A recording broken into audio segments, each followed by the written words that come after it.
परम प्रेममय श्री श्री ठाकुर परमरिथा जगज्जननी श्री श्री बर्मा परम पूज्यपाद जुगाचार्य श्री श्री बरदा आजिर पूज्यपाद श्री श्री आचार्य देव श्री चरण कमल अनंत कोटि प्रणाम निवेदन करुछि। सभी गुरु परिवार श्रीचरण में अनंत कोटि प्रणाम निवेदन करुछि।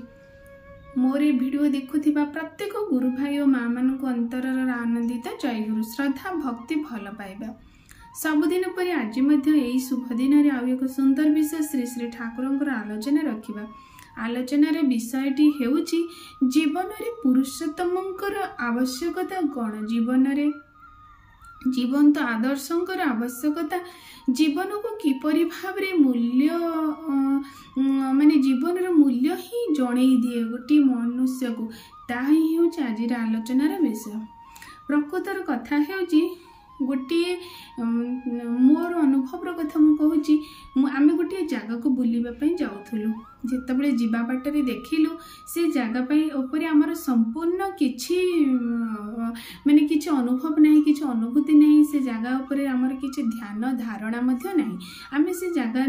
जेहेतु आम मान नूतन जगह आम बुलवाई जाइचु, आम किछि से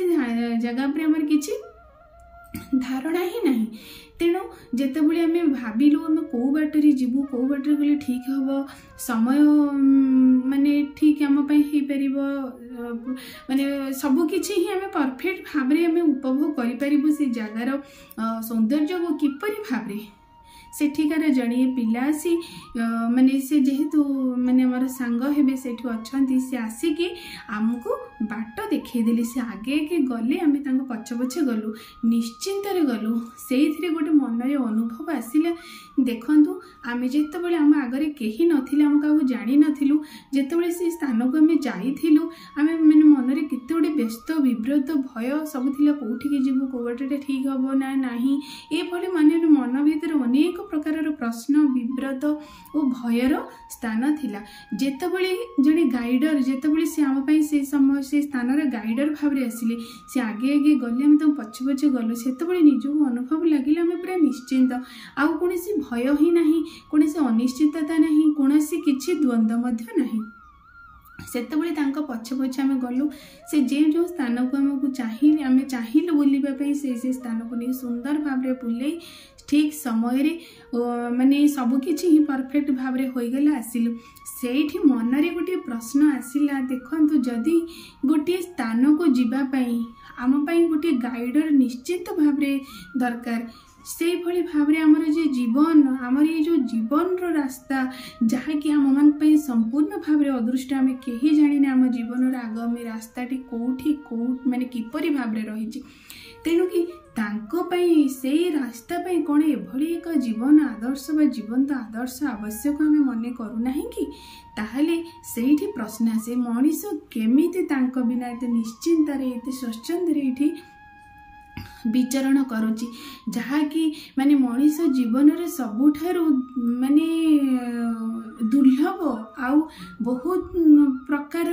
विभिन्न बाधा विघ्न विभिन्न विपद आपद भरा ये जो जीवन रास्ता, जहाँकि संपूर्ण रूपे कौन मनीष जानी जे मो जीवन रास्ताटा आगू किपरि भाव में रही, क्यों बाटरे गले मो जीवन प्रकृत गंतव्य स्थल में पहुँची पारि सठिक समय। समस्ते तो चलती किंतु ठीक समय उपयुक्त समय जे पहुँचवा ताकू ही प्रकृत से माने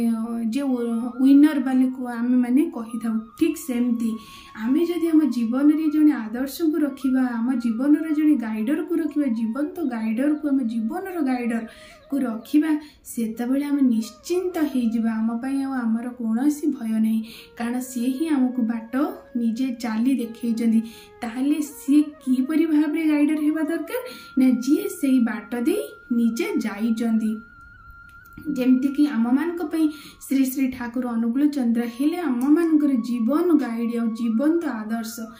किपरि भाबरे कारण आमे माने संसारी आमे माने जने संसार विहीन व्यक्ति जदि जीवन आदर्श करबा सेठी मध्ये आमे फेल हे जबा से कथारे कहि पारंदी आ से कथाडा आम मान को परे सेति की प्रभाव पकेबनी कारण से जीवन रे ताहा करि नांदी किपरि भाबरे जदि जने सन्यासी निजे संसार करि नांदी स्वामी स्त्री परिवार भितरे से रही नांदी से किपरि स्वामी स्त्री संपर्क विषय से जानि चंदी तांकर ज्ञान अछि से विभिन्न तांकर ध्यान बल रे तांकर जोग बल रे साधना बल से सबकि ज्ञान प्राप्त हो जाइए किंतु सही सब ज्ञान सही सब साधना आम मान से प्रभाव पकेबा नहीं कहीं ना से निज जीवन में ताहा करिनाहांती कारण मनीष जहाँ निजे न हुए ता अन्य को कहले ताबरे सेटा प्रभाव कोनोसी भाबरे पकेबो नै जेमिति कि मो निज कथा मो कहे मो जदि आपन मन को जहाँ भी जो दिन कहू रखुची जदि ताहा मो निजे मो आचरण भीतर दे न करूची ताहले आपन मन को पाखरे ताहा सेति के हृदय स्पर्शी होई परिबो नाही तेनु प्रथमे मते ताहा करबा को पड़िबो आ ता सेही बाटरे मते चाली के जीवा को पड़िबो तापरे जे माने जहाँ को से विषयटी कहले तापरे ता प्रभाव पकाए ठीक सही परी कथा जीवन रे श्री श्री ठाकुर अनुकूल चंद्र ये मनुष्य समाज में आदर्श कहीं ठीक भाव रे आम मान उपयुक्त बोली आम मैंने मन करूछु ना कहीं ना सी जीवन रे यही भाव में सांसारिक जीवन पारिवारिक जीवन सामाजिक जीवन आध्यात्मिक जीवन प्रत्येक जीवन दे ही जीवन अतिबाहित करिसेंती तेणु सी आमको जहाँ भी सही बाट दे जो बाधा विघ्न आसी किपरि अतिक्रम को पड़ो तार कौशल आम मान से धरई देइचंती तेणु कि आम मान निश्चिंत सेटा अनुभव कथा जदि जड़े से भाव में जीवन आदर्श को ग्रहण करेंगे से जानते गोटे परिवार में किपरि भाव में चलवा हम केते समस्या केते प्रति मुहूर्त केते ऑब्स्ट्रकल सब तुम मान पाखक आसो से मनीष निश्चिंत हो जितेबले कि जीवन रे ये आदर्श जाइए आम मान से कहीदे जे यही बाटा तुम मान परफेक्ट यही बाटी तुम परफेक्ट नुहे तेणु आम निश्चिंत भाव से गाइडर परी से अनुसरण करी गले आम जीवन कौन मुहूर्त भी आम बाधा विघ्न सम्मुखीन हेले सुधा सुंदर भाव अतिक्रांत कर समस्त मन में प्रश्न आसी जे समस्त तो एमती जीवन माने रास्ता पड़ी समस्त तो जाऊँच तुम भितर जड़े गाइडर पछरे जो लोक आउ जड़े गाइडर नहांती पछरे जो लोक भितर फरक कौन सेटा गोटे सुंदर कथा कहले मन जितेबले गोटे बिलेई ता छुआ को ता दांतरे कामुड़ी नौची से बिलेईटी जितेबले तार आहार को कामुड़ी नौची माने कथाटा देखते सेम प्रकार से छोट छुआ को से पार्टी रे से बिले कामुड़ी से गोटे मूषा छुआ को से बिले ताहार को से दांतरे से पार्टी रे कामुड़ी सी नौची फरकटा से बिले जानी पारुथबो बा से मूषा छुआ जानी पारुथबो जे कुनी छुआटी ता मामा ताको केते सुंदर भाव रे दांतरे कामुड़ी रखिछि ताकू सेटा पीड़ादायक होउनी जंत्रणादायक होउनी सेटा ताको आनंददायक दउची से दांत से बिले से पार्टी जेतेबेले से गोटे मूषा को कामुचे ताको से मूषाटी बहु जंत्रणादायक होउची बहु ताको व्यतिव्यस्त लगुची सेठी मध्य तार मृत्यु हो जाउची सेमती समाज रे आम मान चक्षु देखा गले सुधा समस्त समान भाव में खाऊँ पीऊँ जीवन जाऊँचे जे आदर्श नहीं कि जीवन कटुची जे आदर्श न नहीं कि मत जीवन कटुची किंतु फरकटा ये बिलेई तार छोट छुआ को लेकिन जीवार कथा आ बिलेई आहार बा मूषा को लेकिन जीवार कथा फरकटा से बिलेई और मूषा ही छोट कुनी बिलेईटे अनुभव कर से कुनी मूषाटी अनुभव कर फरकटा से मैंने ही अनुभव करेंगे ठीक से ही भाई जड़े गाइडर पछपटे जीवार व्यक्ति सी अनुभव कर जनक आगे कहीं नथिबे सी ही अनुभव करें तेणु जीवन में निहाती भाव में जड़े गाइडर जड़े आदर्श को रखी जीवन को अतिबाहित कर मूल्यबोध बहु अनन्य सेटा कौन भाव में आम कहीपरि से अनुभव कथा तेणु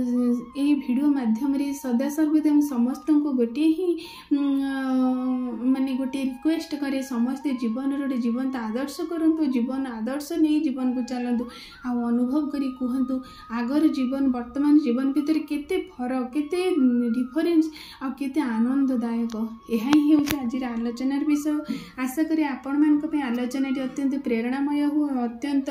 माने जीवनीय होई उठो आपण जीवन में बहु काम आसु यह ही मोर परम पिता श्रीचरण विनम्र प्रार्थना। आज भिडियोटी ये रखुची आगामी दिन आउ ये सुंदर वीडियो नहीं आपण मान पाखु आसबि सदा सर्वदा चेष्टा करी मो परम पितांकर ये अमूल्य कथा सब निज जीवन में आचरण करी आपण मान आचरण करने